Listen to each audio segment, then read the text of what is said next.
Hi all, welcome back to more Normandy at the beginning of the end using the Alone in the Storm solo expansion playing scenario 2 German counterattack. It's my part 14.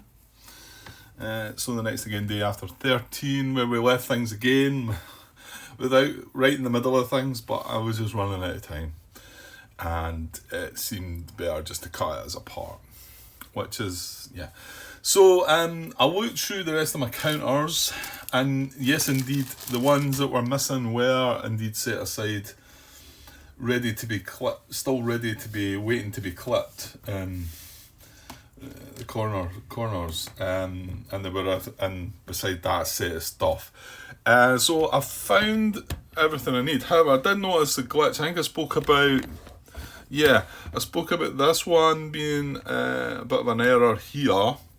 This one should be the airborne heavy weapons, and however he's named on the back is now. I don't know if this is noted anywhere in the rat or anything. I don't think so, but it might well be.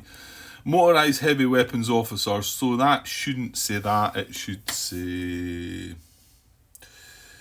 I should have had an example of one out. Did I leave them out? No, I did not. Actually, I think. Am I right in saying that there's only one of them? No, I'm wrong in saying there's only one of them. So it should be that. There's Munt. Is that Munt? Yeah. That's what it should be. It should be airborne heavy weapons officer, and it's labelled motorised heavy weapons officer. Because that turns out that's the one that we wanted. And then the other one that I came across when I was going through things was this guy here, Eggers, up the top, who's the he's the infantry unit we want. No, he's not. Sorry, hang on. I'm getting muddled up myself here. He is the heavy weapons. Yeah, he's heavy weapons. Just motorised heavy weapons. No, I'm totally losing it here. Stop. He's just heavy weapons, A. But if you see on the back of him, he's got motorised heavy weapons officer as well. And that shouldn't be. He should just have that heavy weapons officer. Because if you look, that's the B. There's the A. Eggers. Hertz is the B. So they're both the same, but they're labelled wrong on the back. And it turns out this is the guy we needed as well. So that's what was really throwing me a bit. Where do they go back? Heavy weapons. I'll put them in there. Right. So we've got, and why have I got these lying here? I don't know, just to show. These are motorised heavy Panzer Grenadier weapons officers. So that is different, isn't it? That's just motorised heavy weapon. But that, like I say, that one should be the airborne one, and that should be just the heavy weapons. So yeah, I don't need these. Not quite sure where I left them out, but hang on. Right, so what we do need is it's these ones and these ones. Oh, and I've worked out something as well, which some of you might have noticed. So well, let's get these guys sorted first. This is infantry G. See, infantry officer. I know it's upside down. So he's infantry officer G. And then we need the heavy weapons A, and this is one that's labelled wrong, but he is the heavy weapons A. So it's him or him, right? And then over here we've got the airborne motorised heavy weapons company C, officer C. So that's him again. He's labelled wrong, but I think it's just that's the case. It's labelled wrong, and this one is labelled right. Motorised heavy Panzer Grenadier weapons officer. Mind you, that just says motorised heavy weapons. I think it is because he's motorised and this one's not. So I think that is the right guy. It does say Panzer Grenadier weapons officer, but I think that's all you get. Yeah, that's what they are. They're motorised heavy Panzer Grenadier weapons officers. There's not just yeah, that's right. That's the right guy. Okay, so it's going to be between all these guys. Now, I've realised what, because I was looking at it and then I was getting a little confused and I was saying, well, how do we decide here? This is why the or's here. Remember I was saying, why has that got an or? So if we get these and we get it'll be the heavy weapons officer, Eggers. If we get Eggers, then we're going to use 2 times 75mm LE IG-18 motorised. That's what we're going to use. If we get the infantry officer, we're going to get 3 times infantry and 1 times 75, one of them. I'm pretty sure that must be how it works, eh? Because if we get that infantry officer, I mean, he can't thing with them because they are, well, mind you, as the infantry officer, he can do one of them, so. And then if we look at the other side, I think that'll match up. If we get the airborne motorised heavy weapons, we're going to have 2 times 75mm LE IG-18 airborne motorised. Or if we get the motorised heavy weapons, we're going to get that. Does that make sense? Yeah, I think so. I think that's the way it's laid out as well. That's a that or that. That or that. Maybe better if they had or in there, or they've got an or there and then I've got just the slash there. So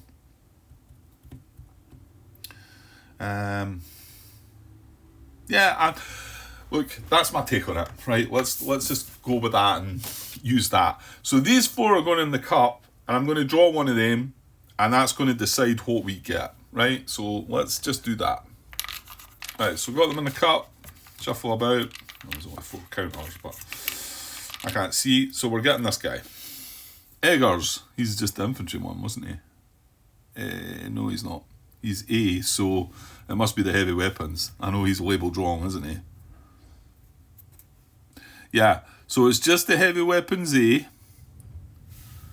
We're getting. Is that right? Yeah, because it was a 3 I rolled, wasn't it? So it could either be this side or that side. And we just randomise them all up. So we're getting the A, heavy weapons A. So it's the first one. Yeah, it's the first one. So we're going to get 2 times 75mm motorised them things. Right, I'll need to go and find them. Right, that's kind of annoying. I was looking in here and then I thought, right, I think there are ones that might be waiting to be corner clipped as well. But then I came across this. Oh, whoops, sorry. This, which is a 75mm LE IG-18, and it is motorised. It's got the truck on the back. But I mean, this is from the airborne. So I'm going to have another look. So there might be some of these that are not airborne. It doesn't give you any stats there as such, does it? So my guess is these are all the same, the stats. But let's have a little look in the other bags there. There we go. I think that's it, isn't it? So that's not an airborne one. 75mm LE IG-18 motorised. Again, it's got the truck, and that's not airborne. Let me just double check the stats on that. There's the airborne one that I just looked at. This is the same, I think, isn't it? Ooh, apart from that C. What does that mean? I don't know. I'm not sure, but it can't be that one because that's airborne and it doesn't mention airborne. So it must be that. Oh, we need 2 then. Let me find another one then. That's not it. That's it. There we go. It was the first guy we got.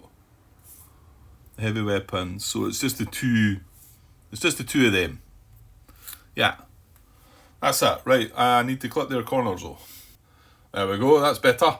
Not having that shoddy, ragged corners spoiling the looks of the game. Okay, so right, I think that's that. Right, one of the things I wanted to do today and I forgot all about it was just have a little look more into these non-infantry attacking things like artillery and the likes. And well, here we go. We've got now 2 of these being deployed with this officer. So, right, we've got the intel marker. I can see that. I can see it there. So, well, I mean, one of these is going to go into that hex. Just not so sure both of them are going to go in there. I want to say that's going to go in like that. Remember the reaction markers there, they're all going to be marked with reaction. Yeah, that's the thing. They've had an activation this turn. That's why that reaction marker's like that. The reason that one was turned like that was because they had 2 actions, wasn't it? To be honest, I shouldn't have that facing that way though, should I? That's confusing, isn't it? Because that's suggesting that they could do something else. And they've had 2 turns. They've had 2 activations this turn, so that should be like that. That should be like that, and they're marked for reaction. So yeah, they're not going to do anything. They can't do anything to stop. Well, apart from react. Oh, actually, I want to say that. Is it not artillery cannot react?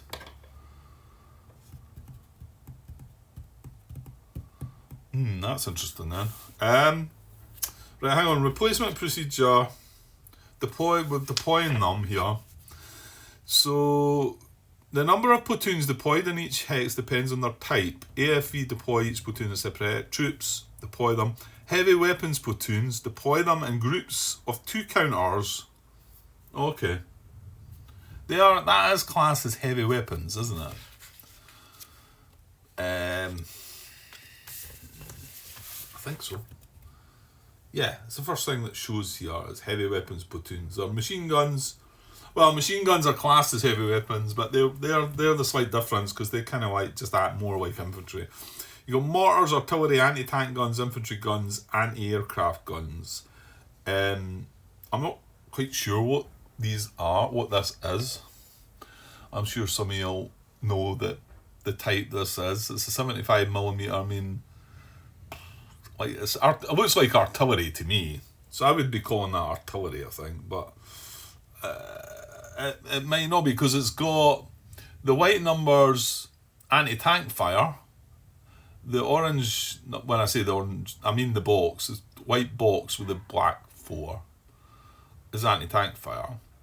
The orange box with the black 6 is the artillery fire. Hold on. That's got an A on it. Did the other one have an A on it? Don't think it did it? No, it didn't. Oh, you know what? It needs to have an A. That A is the letter for this. You goat. So I actually need 2 of them with an A on it, I think. So this one is the right one. That was just lucky. Will there be 2 of them with an A on it though? Right, I'm going to have to have a look again. Right, okay, there is another A. So I don't know how many there actually is, but there's definitely 2 anyway. So they match up, don't they? Yeah. Yeah, okay, so, and yeah, it said they both stacked, didn't it?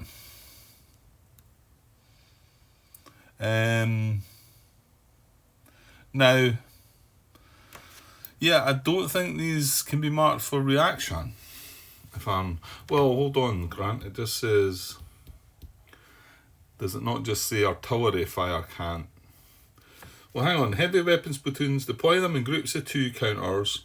When more than one type of platoon is present, deploy them in groups of 2. Yeah, so that's in deployed, okay.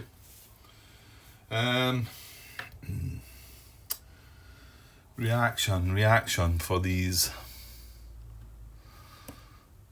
I'm not sure if they can get marked for reaction or not, but then what does that mean? What do I do there then? That's Art B, where's Art A? So we put this intel marker away in that little cube. Right, let me have a look at reaction. Yeah, it says RFF may not be used for reaction, although those platoons with RFF may be prepared for reaction using other FF types if available. So that's kind of a bit crap for them though, isn't it? Because it means that they can still be marked for reaction. Well, the thing is, they've had an activation as an intel marker, so there's nothing I can really do about that. But these, going by what I've just read there, it seems these can still be marked for reaction because although they can't use the artillery fire, the orange one, they can use the anti-tank fire. Well, I'll tell you what though. I mean, is this not susceptible to anti-tank fire? I mean, to be honest, I'm asking questions here, or even not the machine gun there, but the mortar maybe? Nah, maybe not. Maybe these aren't, but maybe that gun. I think these are things that we need to know, isn't it? before we proceed with that. So, and what I mean by that is, although it can't react with the artillery fire, it can react with that. So, if there was something to fire at, I mean, doesn't mean that infantry is not going to be reacted upon with this because it can't use the AP fire. But I think it's still marked for reaction, so I better just put the reaction marker on top, I think. Okay. Yes, I do need to look into these non-infantry units. Like so that stuff across there, because these are going to be involved at some point. I know the machine guns just work the same as the infantry, really, just slight differences. Got some modifiers and that, but we need to know about these, like, for sure. Was that a machine gun in there? Yes, yeah.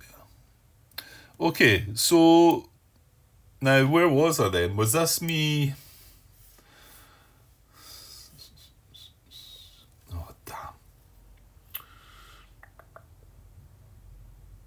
Yeah, I think we got lucky here, didn't we? We got lucky and used this as a normal spotting, and I think I needed to roll less than a 4, and I got a 3 or something.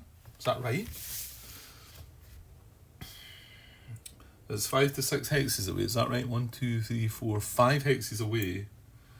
So I needed less than or equal to... No, I needed less than a 4, and I rolled a 3.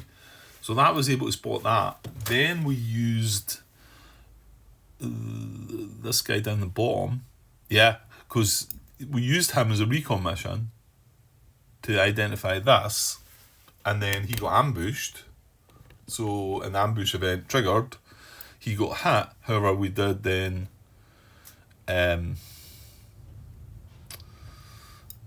identify that. Right, I had to stop the video there, and I'm going to have to do a bit of editing because my good wife Tracy, decided to burst in the door and shout abuse, and I ended up swearing at her. So I better edit that out, I think. Hopefully I remember to do that before I upload this part. Right. So yeah, I think we were talking about this, weren't we? And he had done this. And so the platoon down the bottom is finished now, but there's 2 more platoons in there. So we've got 12 strength. We're going to attack this with the 12. Now the 12 is going to be cut in half, though, isn't it? 1, 2, 3. Line of sight's not a problem, isn't it? Yeah, but we're going over the blockage, Grant. Yeah, we worked all this out last night, didn't we? Yeah, we're crossing the blockage. We've got semi-automatic fire.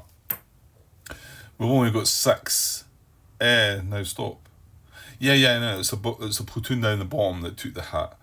Yeah, so we've got 2 full strength platoons, 6 strength each, so that's 12. But cut in half because of the range is going to be 6.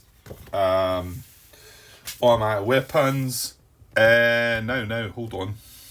No, I don't think there's 6 steps in this. Is there one of these has got a hit on it as well? Yeah, the guy down the bottom. So there's only 5 steps in the hex. So we're not getting that. So on the 6, oh yeah, we're dropping down again because we're green.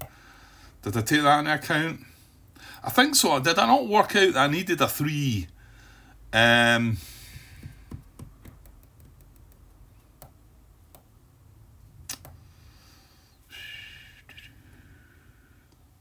So I needed a 6. I want to say that if I had done it with a full 9, I was dropping down a column here, and I would need a 7 or less. Here, I think I'm going to need a 6 or less for the hit, because we've got a +1 and a -1 to this, haven't we? We've got no machine gun. We've got automatic fire, and for a -1, we've got passing through one edge of blockage for a +1. We've not got the 6 steps. Yeah, so it's a +1, -1, and we're on the 5 column, because remember, we're green. We had to drop down from the 6 column to the 5 column. So we need, what did I say? We need a 6 or less here, and there's no modifiers. So let's keep it a bit hit or miss. Here we go. Oh, just 6. So let's just confirm that. Well, that's good then, because that makes it worthwhile. Yeah, there was no modifiers. +1, -1 on the 5 column with a 6. We've got a 3 result, and they are in Whitewoods, which is a 3. So we've got a hit there. Well, that's just going to go in another platoon, isn't it? Because one of the platoons has got a hit, so he's going to take a step loss. Just trying to tidy things up now. So step loss to that guy as well. That's them both taking a hit. That's good. Now we do need to check for the leader again. Again, it's a -1 to the die roll, but we need a result of 1. So we're quite close to that last time, weren't we? So here we go. No, not this time. So no, the leader's okay. Morale-wise, no, that's only 2 steps they've taken, I think.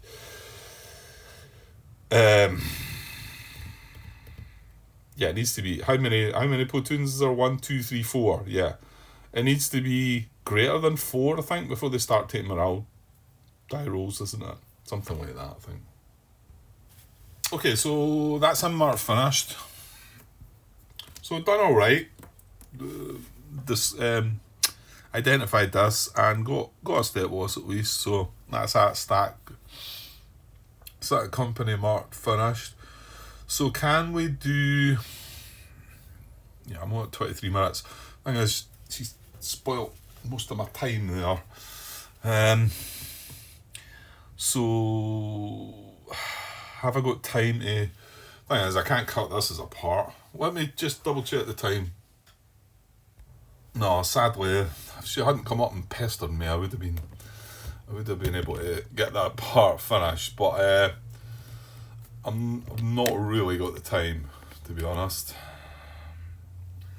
Or have I? No, I'll just leave it till tomorrow. I won't cut this as a part though, because it's only 23 minutes. So I'll just go and just pause this here. I will need to remember and edit this. Is that better than that just now, or? Yeah, well, I'm better cutting the part and copying it across, I don't know. I'll work it out anyway. Right, I will be back tomorrow. Probably have a bit more time tomorrow, because I'm not up so early on the Sunday. Tomorrow's a Saturday. And I should be able to finish this part and maybe get another part in tomorrow.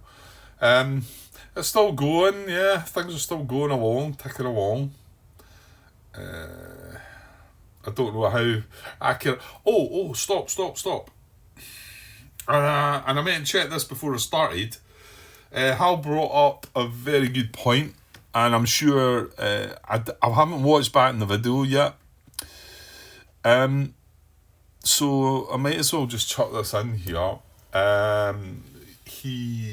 He was asking, isn't it?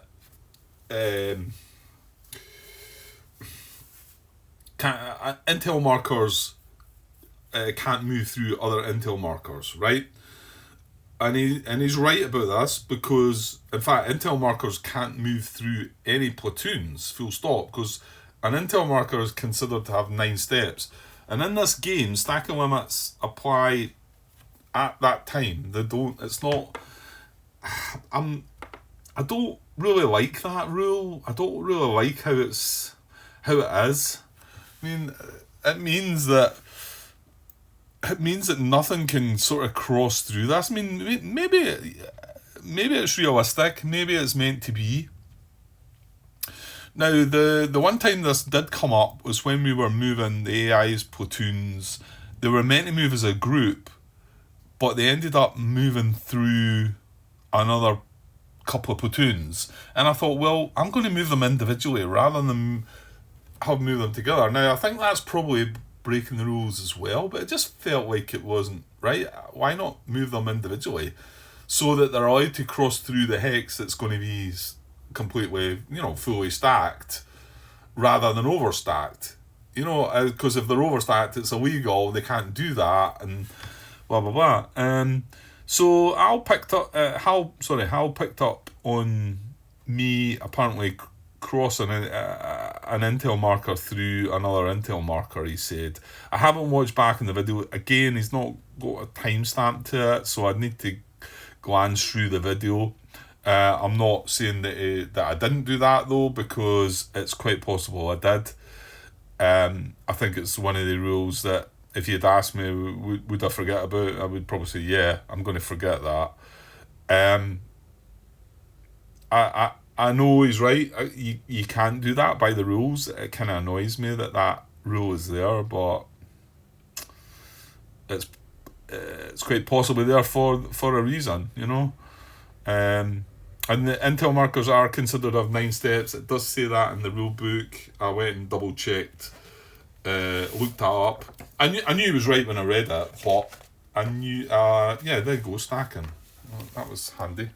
So quite a look at stacking. This is in the solo rules though, but it just says there stacking. This is on page 22, rule 9. Stacking. Both the player and AI's side must observe the standard rules for stacking platoons. Furthermore, AI intel markers may not be stacked with other AI's side platoons or intel markers, so an intel marker is worth 9 steps for stacking purposes. And again, maybe there's a good reason for this rule being the way it is, but I don't like it. In particular, when we're talking about moving intel markers, so you're moving a whole set of potentially 4 platoons, really. Although it says 9 steps, platoons, whole company. This company ended up to be 4 platoons. Okay, this one ended up just to be 2, and I think one of the other ones ended up to be 3, but you can say there could be 4 platoons worth, which is 12 steps. So, is that fair that they can cross through another? Maybe not, but I don't know. If they weren't intel markers like this, and I was to group move them, well, I'd be avoiding that group move and just moving them individually through.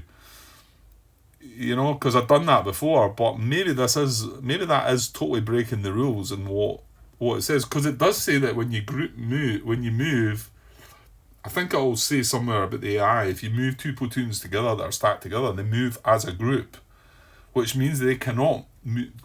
Let's just say 2 platoons stacked together, right? And let's just say this hex has got 2 platoons in it, then they can't move as a group into that hex, even though they're going through that hex, unless they were to move individually. And I think on occasion, at the beginning, in scenario 1, I want to say I've done that on at least one occasion. And maybe that's totally against the rules. Maybe that's not meant to be.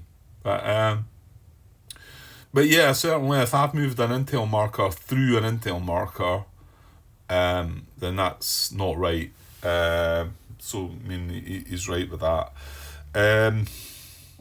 Probably not going to try and fix it. I'm going to have to look back in the video. I think it was part 8, so what am I recording now? 14 or something.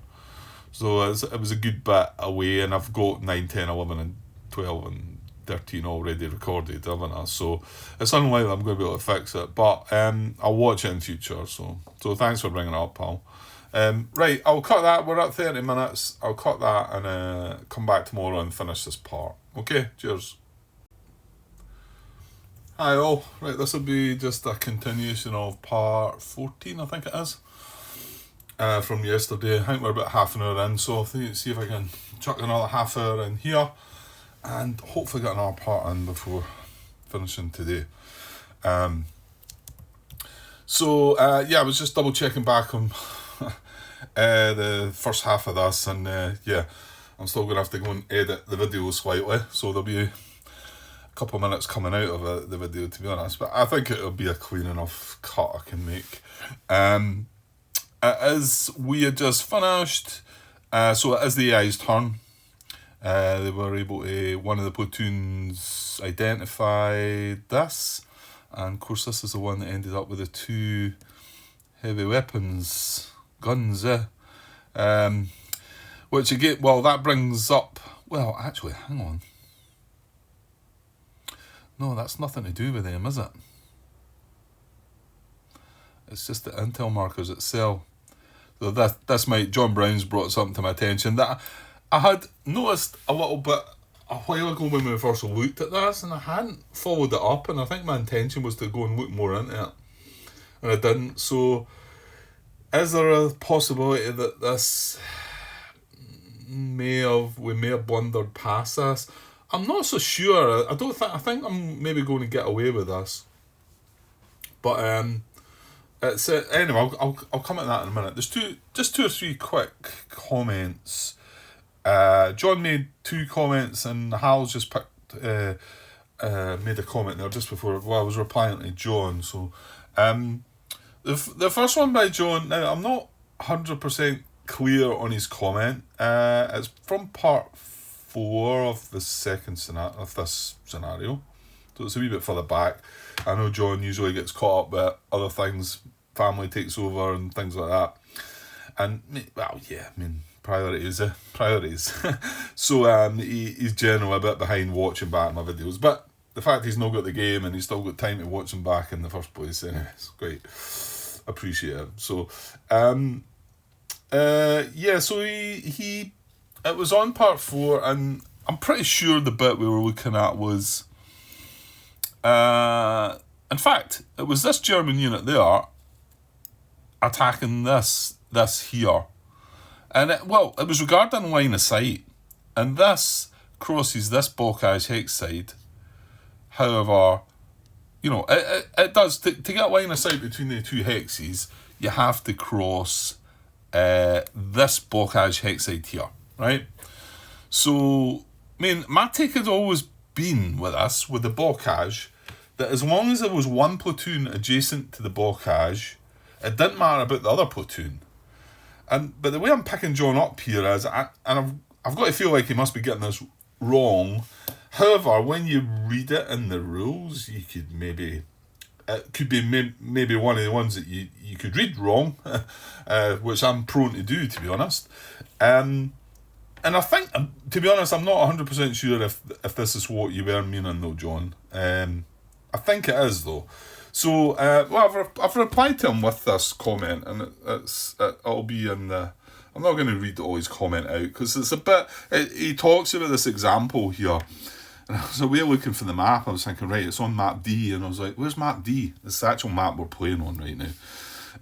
So he made some comment with this, and I'm not sure if he gets something there wrong as well. But however, he doesn't believe that line of sight was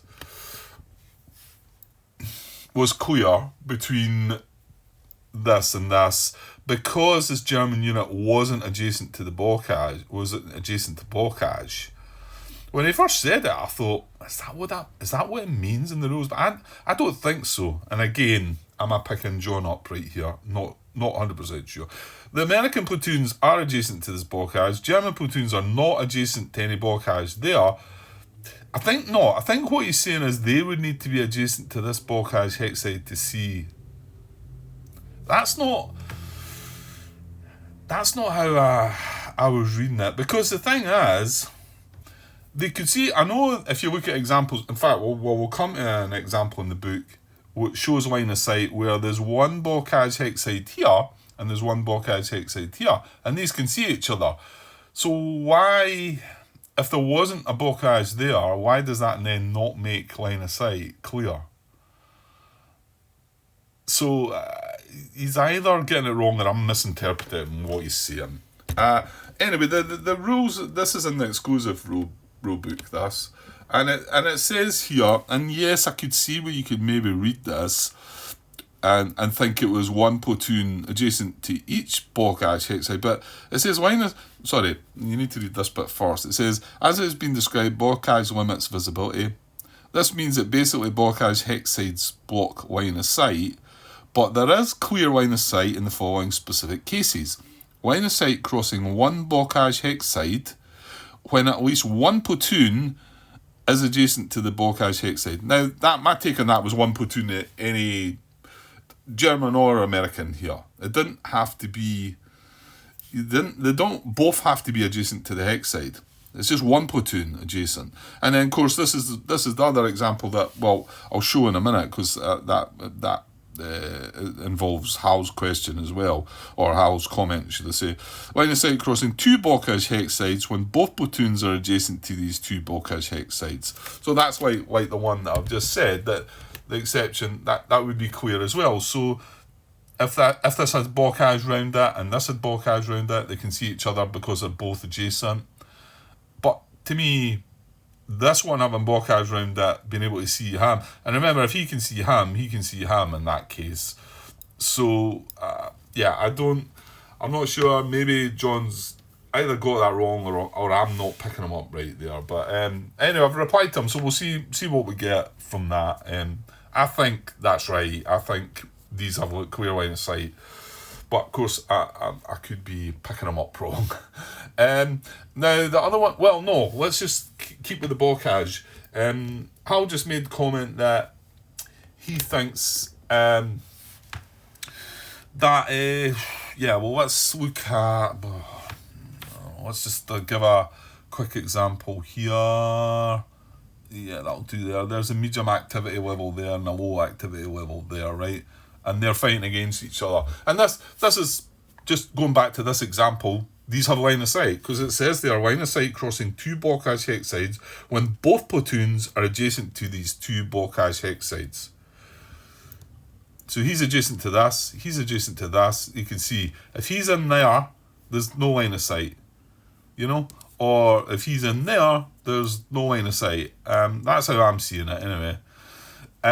So yeah, and I did ponder on this one, and I think it's in part 11. I must talk about it again, or talk about it. And Hal's just made the comment there, just like I say, I was replying to John.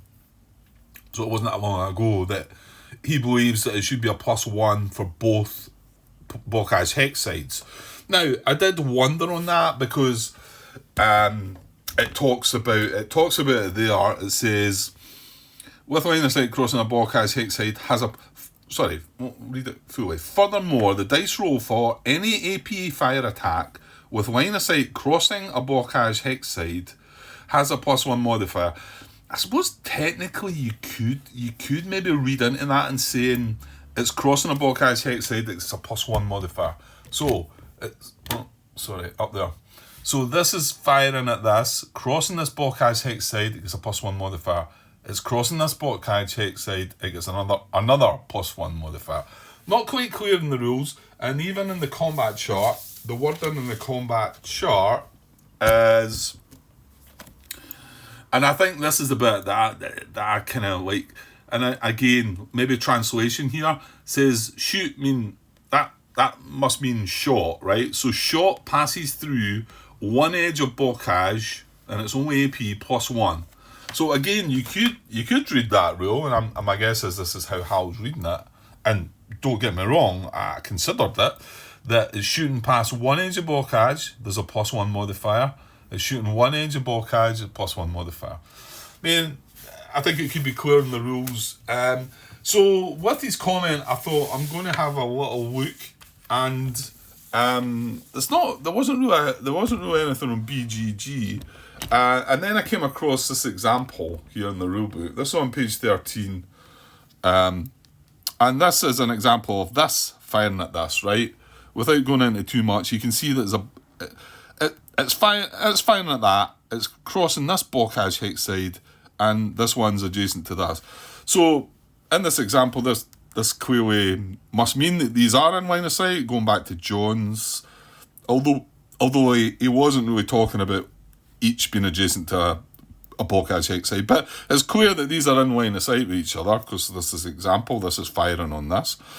It's also clear that there's two bocage hex sides being crossed, but if you look at the example, it's in here, it says now, players check the combat chart for the applicable modifiers for this combat. In this example, we have a -1 modifier due to his armament skill, red APFF in the attacking platoons.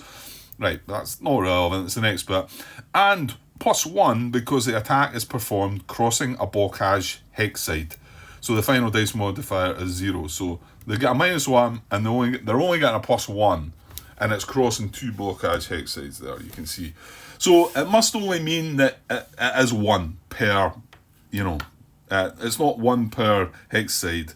And Hal did mention that it did, well, he was suggesting in the rules it said it was each bocage hex side, which I've asked him to refer me if it is in the rules saying that. I didn't read it anywhere like that, but that's not to say that it's not. I mean, if it is written somewhere like that, then something's not quite right, Well, either the example's wrong or the wording, if it's for each bocage hex side's wrong. But we'll see. Maybe Hal's just looking at it, reading it that way, and I get it. It says if it's crossing a bocage hex side, it gets a +1 modifier. So you could say, well, if it's crossing two bocage hex sides, it get a +2.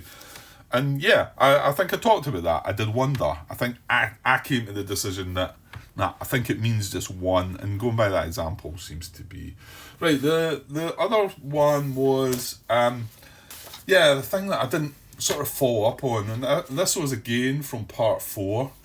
Now where's this in the rule book? Did I not have that open at the rule book? I did, yes. Right, give me a second. Yeah, and so John Brown brought this up, that his take on this, and I'm pretty sure he's spot on with this one. And when I read it, because I'm reading it in the rules, and the bit that he's talking about, and I think I realised myself that there was something a bit more to it, and I think I wanted to do a bit more research on it, and I kind of just forgot about it, I think. So he's talking about this plus and the slash and the intel markers. I suppose we should just look at the axis ones. What he says, the way he reads this as that these can get 2 fire attacks. This mortar can fire with 14 AP fire factors and 10 art fire factors. It can, and that actually means it can fire twice. Now this is a bit, when I read it over, we'll go to the rulebook in a second. I thought I'm going to have to look more into that, because that's strange. And then this one here, this ATRB for instance, can fire twice as well. And now it can fire with APFF, and then it can also fire with either 13 RFF or 19 ATFF. And that's how John's worded it. I'm sure he's spot on. If you look at, and he also comments on, if you look at the tanks, these are only an or. What he's saying is that means or. And I think it was him that brought that to my attention at the beginning of the video series. Was when we were looking at that in that was the Rush resistance bit, wasn't it? When it talked about victory points / objectives, and like John pointed out, this is a general sort of rule that in a lot of war games this means or rather than and or in addition to or anything like that. It means one or the other. So this tank B here would be 12 AP fire factors or 3 art fire factors or 15 AT. So it would only get one shot here with either one of them. But you can see these ones with the pluses. Unfortunately, obviously none of the infantry were having any pluses, and they're been the ones that have been looked at firing. So I don't think it's causing any trouble, because I don't think we got to a spot where the mortar or the ATRA would have fired. And now are they both been identified now? No, I think the mortar's still an intel marker, isn't it? Is it not? And there's something. Is that not the mortar? It is, yeah. So we'll have to watch with that. If it chooses to fire, it can fire twice. And yeah, because I remember thinking, well, wait, then how is that? How is that? I guess it's just some sort of additional thing for the AI, because I don't think that's anything we can do any, for instance, looking at this unit here, I'm pretty sure we can't fire with that and that. So I think it's just because it's an intel marker, and it could be, you don't know what's in it yet. So the fact it gets to fire twice, so that's an extra bit of a boost to the AI. It's something that they're getting to cheat a little bit, like, but you see that in these games, which is fine. So if we come down to here, and this is in the rulebook, this is on page 17, and there's this is a chart for Republican and Nationalists for one of the other games. It's obviously not our game, but the examples in it are fine. They're referring to this chart, so that's in the book.